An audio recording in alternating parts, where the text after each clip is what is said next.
여러분 안녕하십니까? 검찰이 윤석열 대통령에 대한 구속기간 연장을 법원에 다시 신청했습니다. 이르면 오늘 밤 결과가 나올 것으로 보이는데요. 구속이 더 연장되지 않는다면 검찰은 내일 윤 대통령을 기소해 재판에 넘길 것으로 보입니다. 취재 기자 연결해 지금 상황 알아보겠습니다. 구나영 기자, 재신청 결과는 아직 안 나왔습니까? 네, 아직 결과는 나오지 않았습니다. 이미 한 차례 불허한 것을 다시 심사하는 만큼 법원도 고심하는 걸로 보입니다. 서울중앙지법은 어젯밤 10시쯤 윤석열 대통령의 구속기간 연장을 불허하면서 공수처법 입법 취지를 사유로 들었습니다.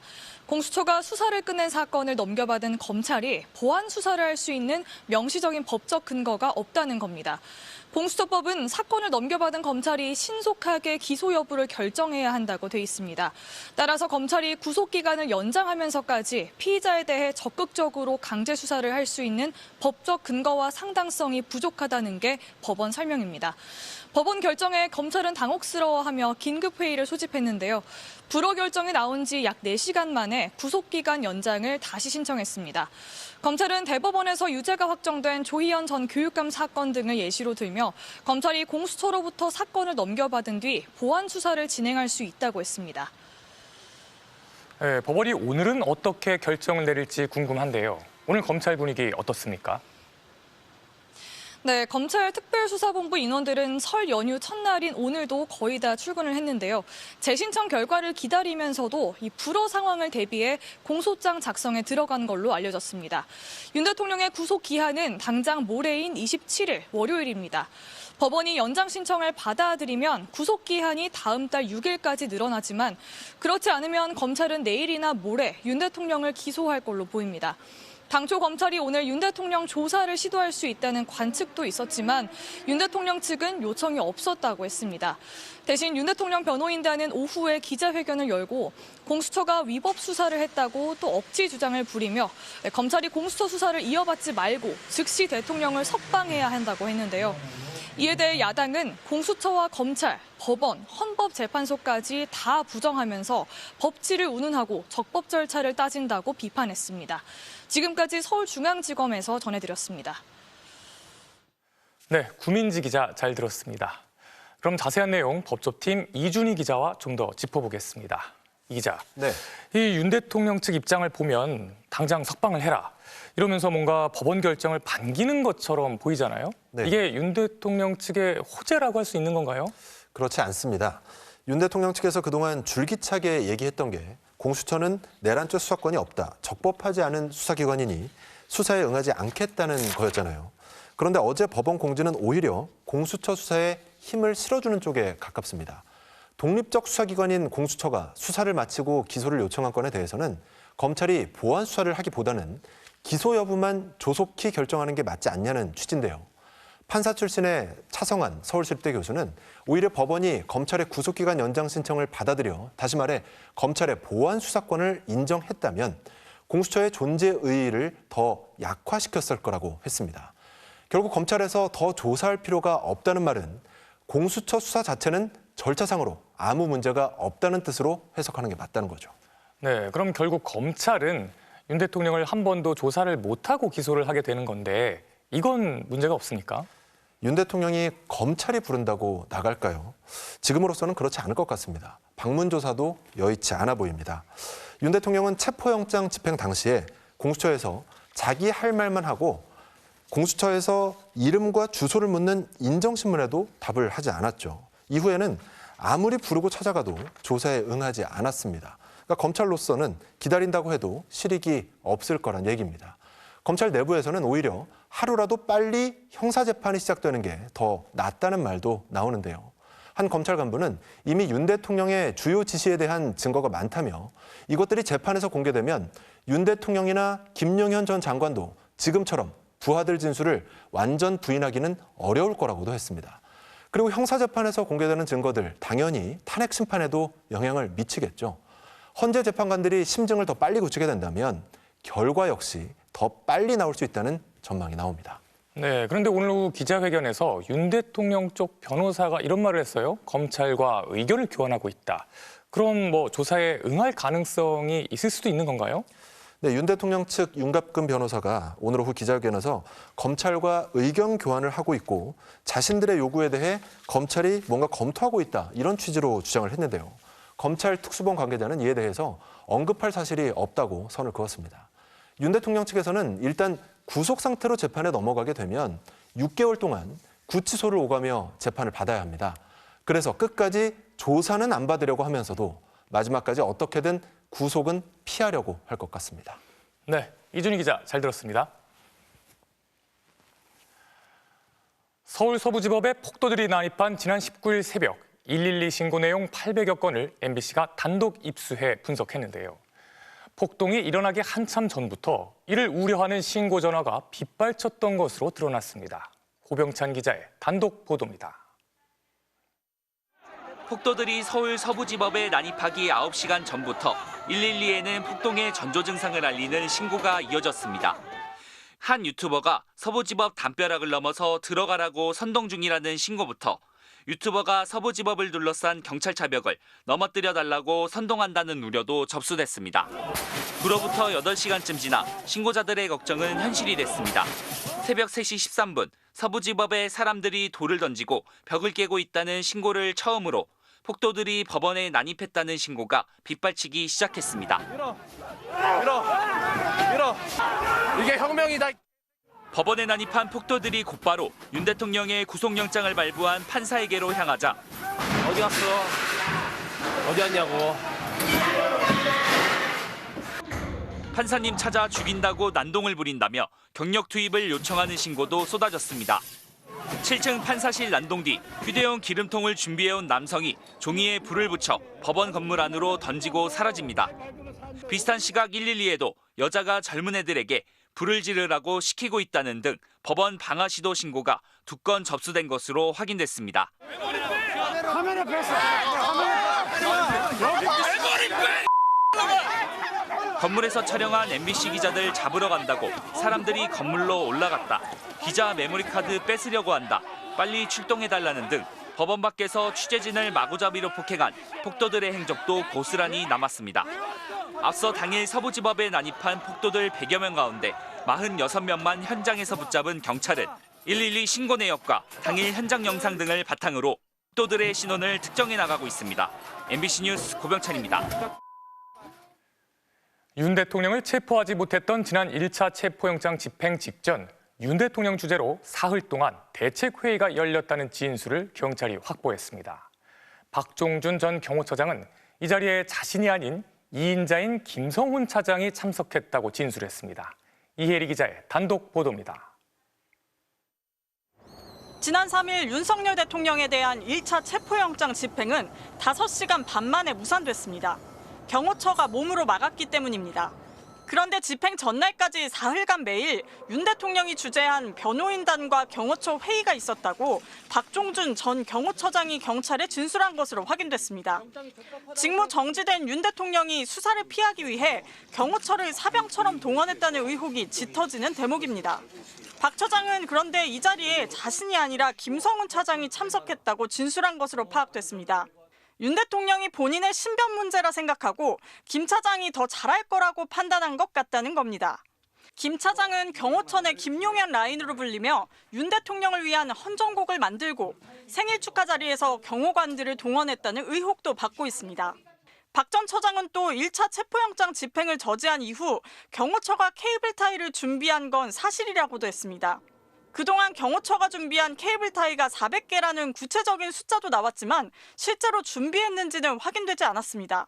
박 전 처장은 400개인지는 모르겠지만 준비 사실을 알고 전부 회수해 관저 창고에 보관하라고 지시했다고 경찰에 진술했습니다. 또 누가 케이블 타이 준비를 지시했는지는 모르겠지만 김성훈 차장이 지시했거나 아니면 이광우 경호본부장이 실행한 뒤 김 차장에게 보고했을 것이라는 취지로 진술한 것으로 전해졌습니다. 앞서 검찰은 경찰이 신청한 김 차장 구속영장을 증거인멸과 재범 우려가 없다며 돌려보냈습니다.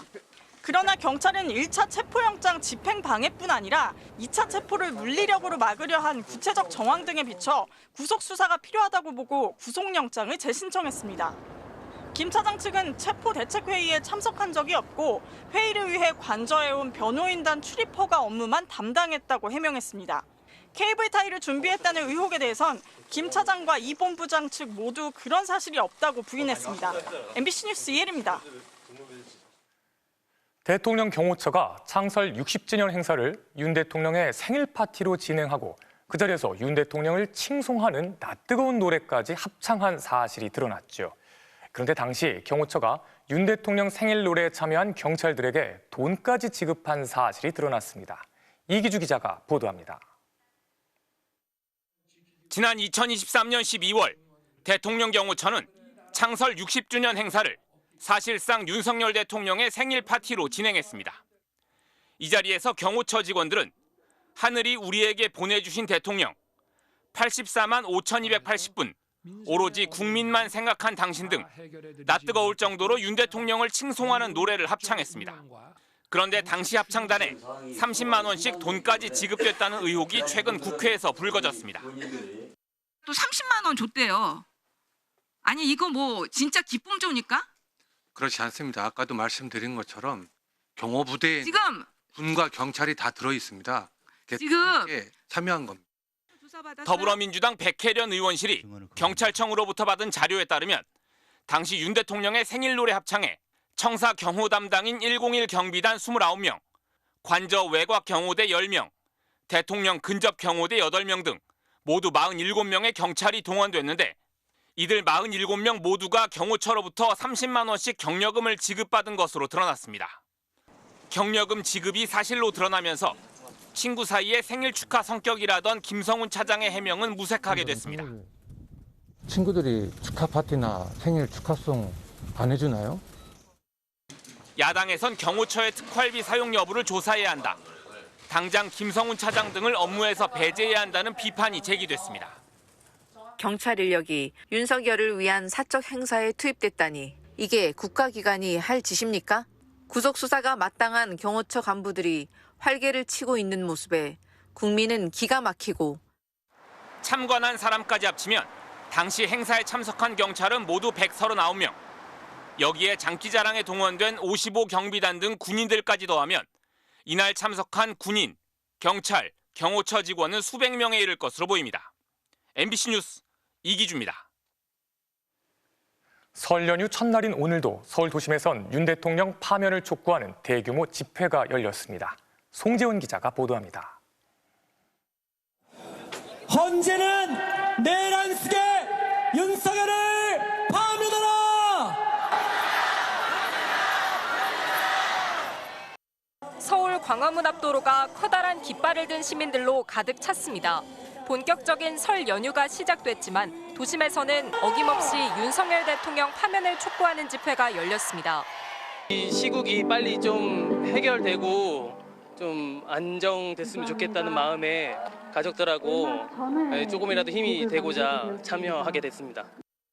시민들은 구속기간 연장이 불어된 만큼 검찰은 신속히 윤 대통령을 기소해 구속 상태로 재판을 받게 해야 한다고 목소리를 높였습니다. 이거는 빨리 검찰이 기소를 하라는 재판의 뜻인 것 같고요. 검찰은 빨리 기소나 했으면 좋겠습니다. 윤 대통령의 즉시 석방을 요구하고 나선 국민의힘에 대해서는 비판도 쏟아졌습니다.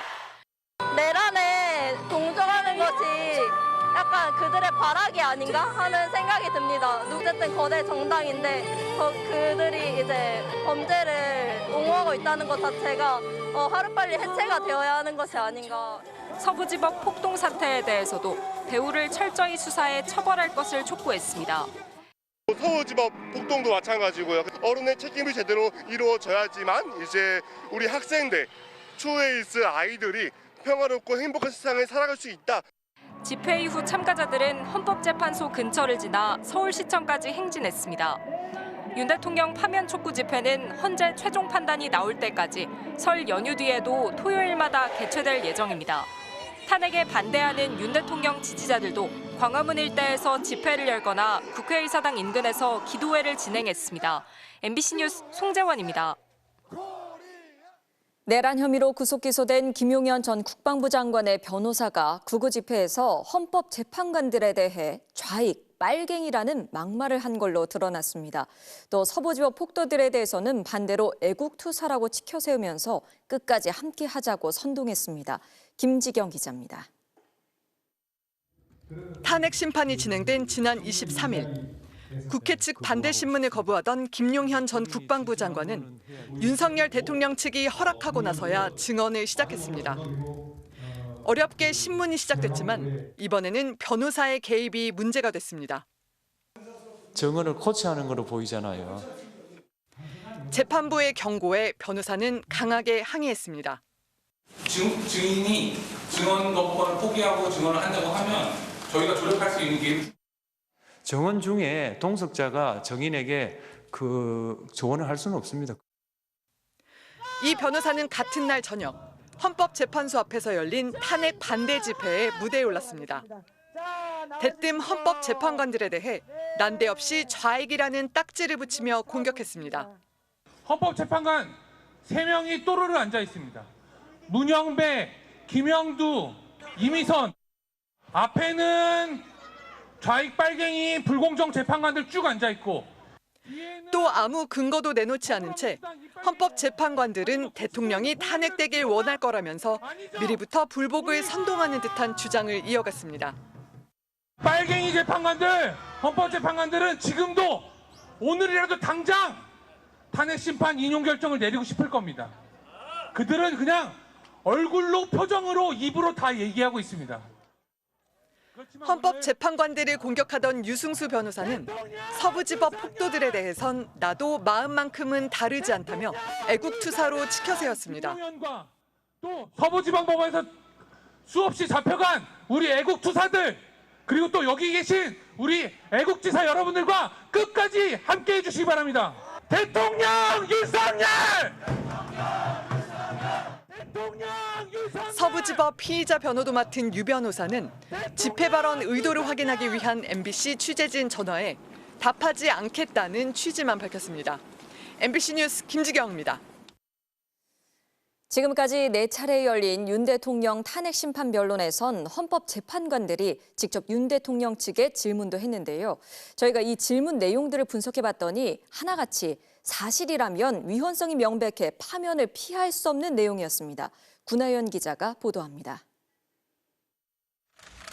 윤석열 대통령이 첫 출석 때 재판관으로부터 받은 질문은 2가지 사안입니다. 먼저 최상목 문건. 국가 비상입법기구 관련 예산을 편성하라는 쪽지를 기획재정부 장관에게 준 적이 있으십니까? 준 적도 없고 그리고 나중에 이런 계엄을 해제한 후에 한참 있다가 언론에 뭐 이런 메모가 나왔다는 것을 기사에서 봤습니다. 근데 또 국회 병력 투입. 계엄 해제 결의를 위해 국회에 모인 국회의원들을 끌어내라고 지시한 적이 있으십니까? 없습니다. 무장한 군인을 난입시켜 국회 활동을 방해하고 대체 입법기구까지 만들려고 했다면 명백한 헌법 위반입니다. 윤 대통령은 없다고 했지만 사령관들은 국회의원들을 끌어내라, 총을 쏴서라도 문부수고 끌어내라는 윤 대통령 지시를 직접 받았다고 검찰에 진술했습니다. 최상목 문건의 당사자인 최권한대행의 검찰 진술도 윤 대통령 답변과 배치됩니다. 윤 대통령이 자신을 직접 부른 뒤 참고하라는 취지로 실무자를 통해 문건을 줬다는 겁니다. 재판관들이 윤 대통령의 허점을 송곳처럼 찌르고 있는 겁니다. 국회 봉쇄도 꼬치꼬치 캐물었습니다. 출입을 완전히 전면 금지한다는 의미가 아니고 출입 통제라는 의미에는 근데 국회의원들을 막았잖아요. 국회의원들 통과를 중간에 다 시켰지 않습니까? 저는 그렇게 알고 있는데. 그게 막았다가 또 통과시켰다가 또 다시 막았죠. 체포가 아니라는 답변도 이렇게 되물었습니다.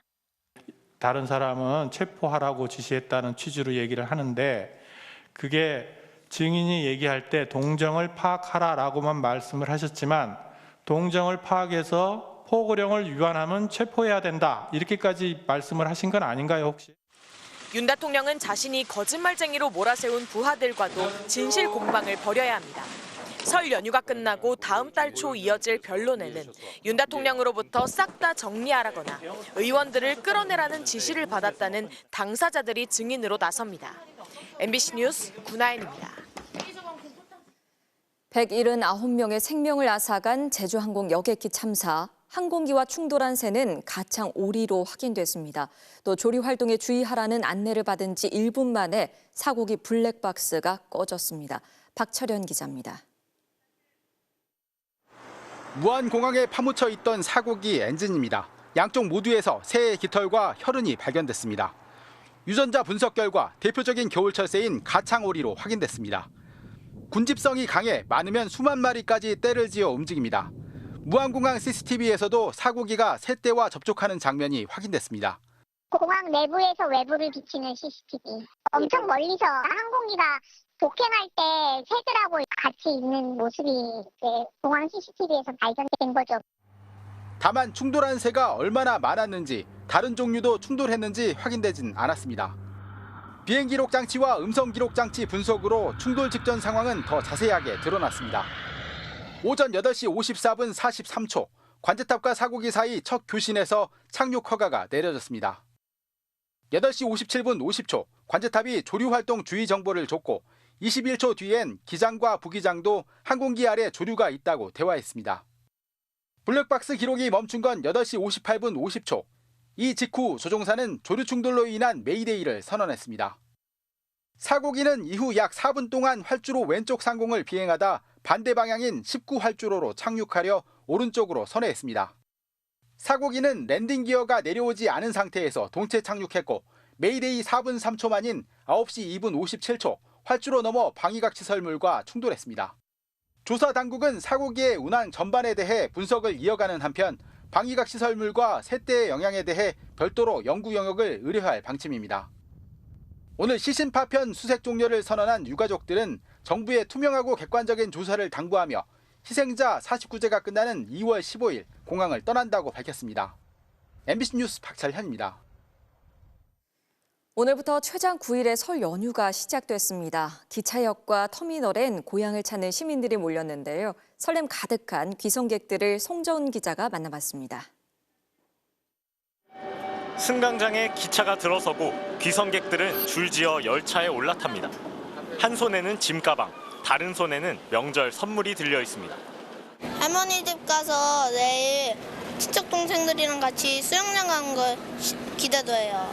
귀찮은 것도 떨려요. 어차피 오랜만에 또 기차 탔거든요. 오늘 서울역엔 고향을 찾는 시민들의 발걸음이 종일 이어졌습니다. 매번 내려갈 때마다 고향에 내려간다는 기대감이 너무 크고요. 갈 때마다 또 바다가 있으니까 매번 이제 뭐 휴식 같은 느낌으로. 긴 연휴 덕분에 고향을 찾는 마음도 한결 가볍습니다.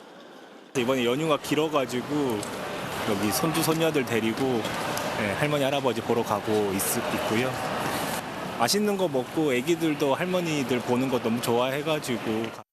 선물 들고 가니까 뭐 부모님한테 좀 자랑도 좀 해드리고 오랜만에 이제 고향 친구들 만나서 술도 한잔하고 이제 새로운 새해 다짐들 좀 친구들이랑 얘기해 보려고요.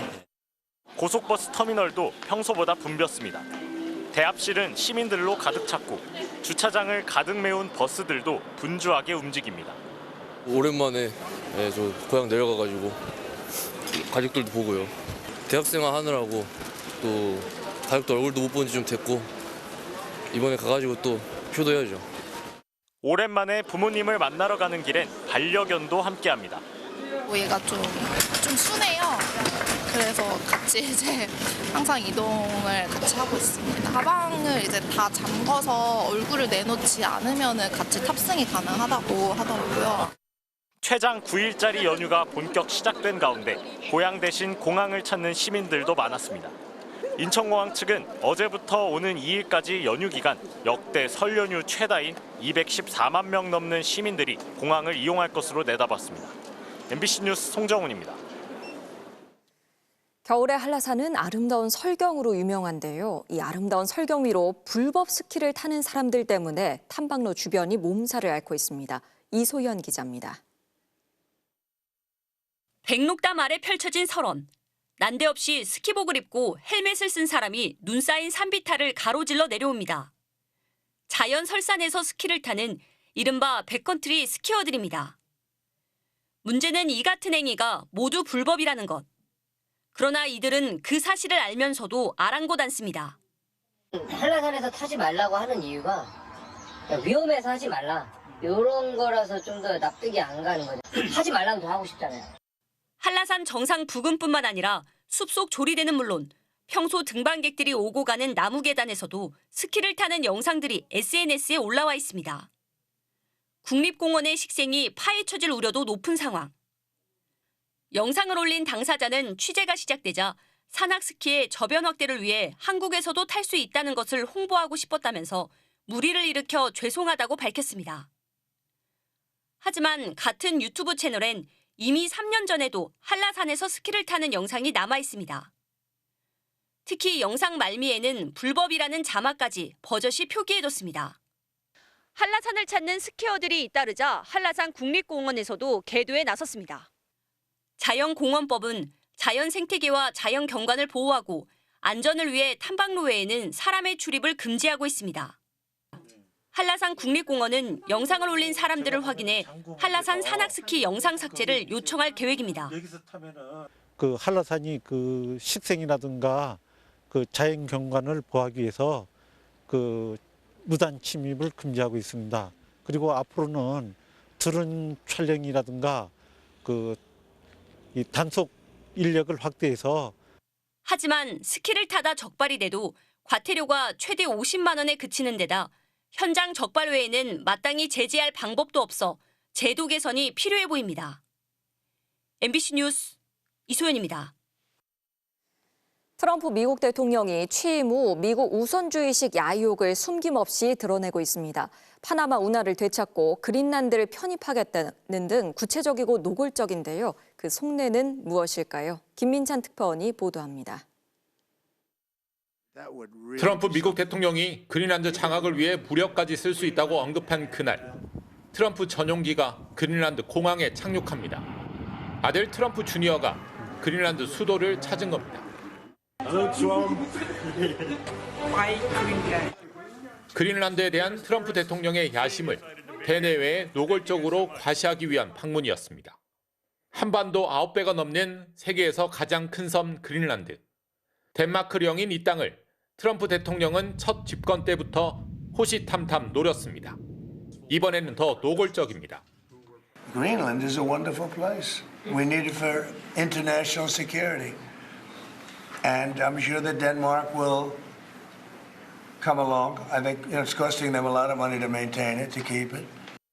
북극 항로 개발에 따른 경제적, 군사적 중요성, 반도체와 배터리에 필수적인 히토류 등 10조 달러에 달할 것으로 전망되는 자원 매장량. 여기에 우주 개발에 따른 길목이 되는 북극이라는 지리적 요소까지.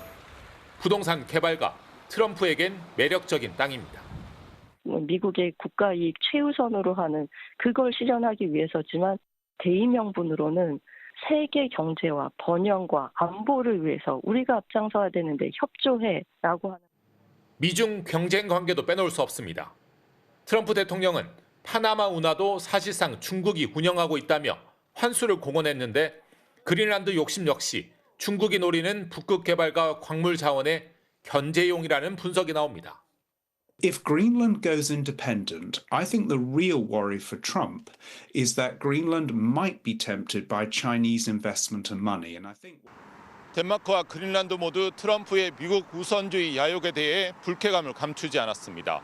국제법 무시는 물론 동맹국의 영토까지 노리는 트럼프의 식민주의식 행보에 국제사회가 크게 술렁이고 있습니다. 베를린에서 MBC 뉴스 김민찬입니다.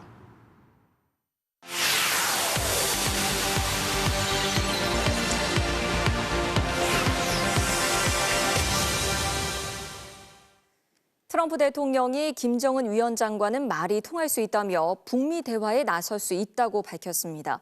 하지만 북한은 우리 국회격인 최고인민회의에서조차 대미 메시지를 내놓지 않았는데요. 김수로 기자가 북미 대화 가능성을 분석했습니다.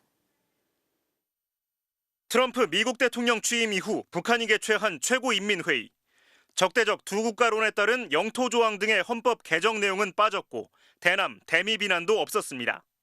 앞서 북한은 트럼프 대통령이 취임한 직후에도 두 줄짜리 짧은 기사를 주민들이 보는 노동신문에 실었을 뿐 아무런 반응을 보이지 않았습니다. 지난 연말 전원회의에서 미국에 대한 최강경 대응 전략을 천명했지만 비난이나 논평을 배제한 채 수위를 조절하고 있는 겁니다.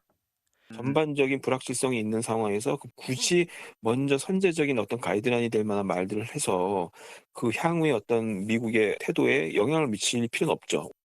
트럼프 대통령이 취임 직후 자신은 김정은과 잘 지냈다거나 다시 접촉할 것이라는 다소 유화적인 신호를 보낸 뒤에도 북한은 침묵하고 있습니다.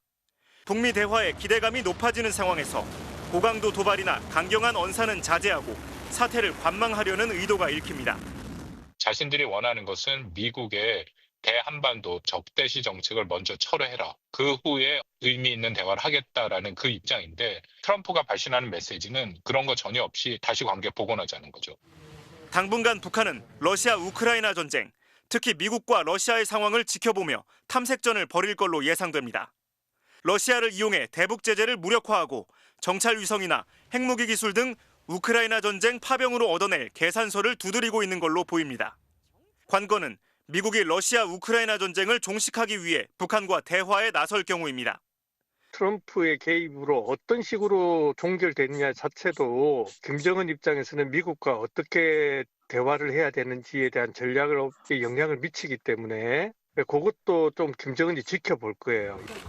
당분간 북한은 미국의 잇따른 대화 제의에 침묵하거나 원론적인 수준에서 입장을 밝힌 뒤 선 북러 관계 강화, 후 북미 협상 대외 기조를 이어갈 거라는 게 전문가들의 대체적인 분석입니다. MBC 뉴스 김세로입니다.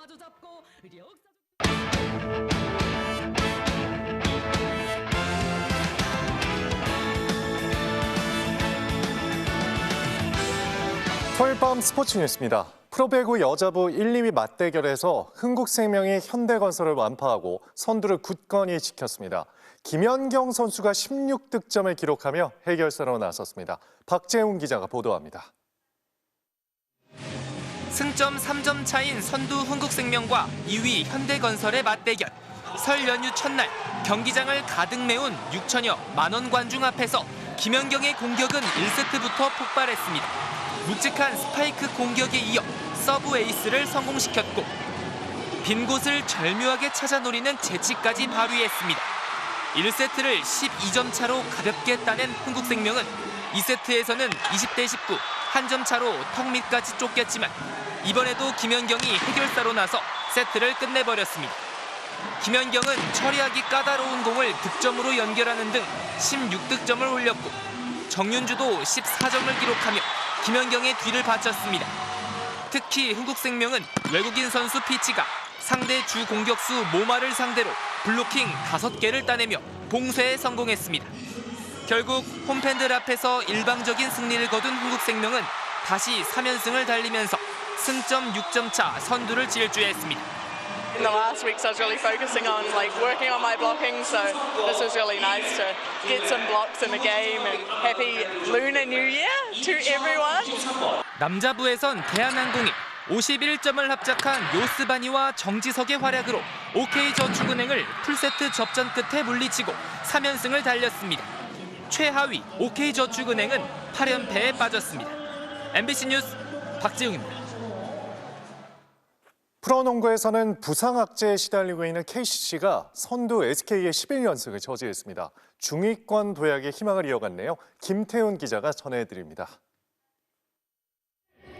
시즌 초만 해도 우승 후보로 꼽혔지만 최준용과 송교창 등 주축 선수들의 부상으로 7위까지 내려온 KCC. 10연승을 달리고 있는 선두 SK를 상대로 초반부터 분위기를 주도했습니다. 버튼과 트레이드로 KCC에 합류한 라렌이 높이를 살린 블록슛으로 상대를 막아냈고 시원한 덩크로 홈팬들을 열광시켰습니다. 여기에 최근 부진에 빠졌던 허웅도 정확한 3점포를 꽂아 넣으며 되살아났습니다. 2쿼터 막판 재치 있는 플로터 득점으로 버저비터까지 성공시키며 점수차를 벌렸습니다. SK도 특유의 스피드를 살려 계속해서 추격했지만 KCC의 속공이 더 매서웠습니다. 라렌이 재치 있는 비하인드 패스를 원핸드 덩크로 마무리한 데 이어 호쾌한 슬램 덩크를 연달아 선보이며 완벽하게 분위기를 가져왔습니다. KCC는 3점슛 5개로 21점을 몰아친 허웅과 28득점으로 맹활약한 라렌을 앞세워 SK의 11연승을 저지하고 중위권 도약의 희망을 이어갔습니다. 조상현, 조동현 쌍둥이 형제 감독이 맞붙은 창원 경기에선 LG가 5연승을 달렸습니다. 4쿼터 막판 현대모비스에 2점 차로 뒤지고 있던 상황에서 전성현이 결정적인 역전 3점포를 터뜨렸습니다. 어려운 자세에서 던진 공이 정확한 포물선을 그리며 림에 꽂혔습니다. 가스공사는 26점을 기록한 이대헌의 활약으로 소노를 물리쳤습니다. MBC 뉴스 김태훈입니다.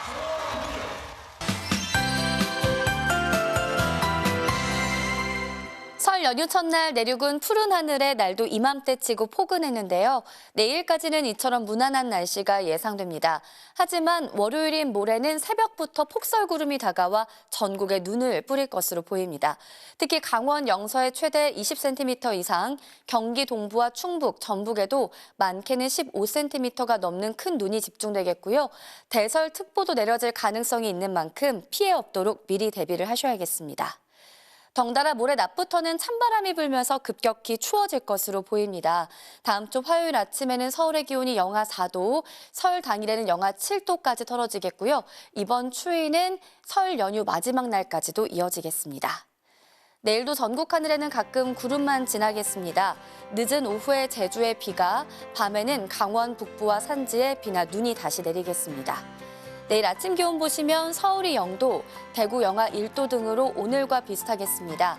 낮 기온은 서울 7도, 강릉 6도, 광주는 8도까지 오르겠습니다. 하늘은 설 당일 오후부터 차츰 갤 것으로 보이고요.